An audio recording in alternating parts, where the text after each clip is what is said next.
ગઈકાલે એટલે તારીખ 1 સપ્ટેમ્બરથી સમગ્ર રાજ્યમાં ટેકાના ભાવે ખરીદી માટે ખેડૂતોને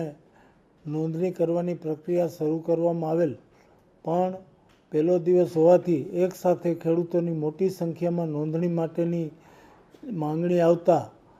સર્વર ક્રેશ થઈ ગયેલ, જેના પરિણામે આખો દિવસ નોંધણીની પ્રક્રિયા કોચમાં પડેલ હતી. આ પ્રશ્ન અમારા ધ્યાને આવ્યો છે અને સરકાર જે ખેડૂતો ટેકાના ભાવે પોતાની જણસી વેચવા માટે ઈચ્છુક હોય એવા તમામ ખેડૂતોની નોંધણી ઓનલાઈન થઈ જાય એ જોવા સરકાર વિચારણા કરી રહી છે અને સરકાર એના માટે પ્રતિબદ્ધ છે કે તમામ ખેડૂતોની નોંધણી થઈ શકે એના માટે સર્વર વ્યવસ્થિત કામ કરતું થાય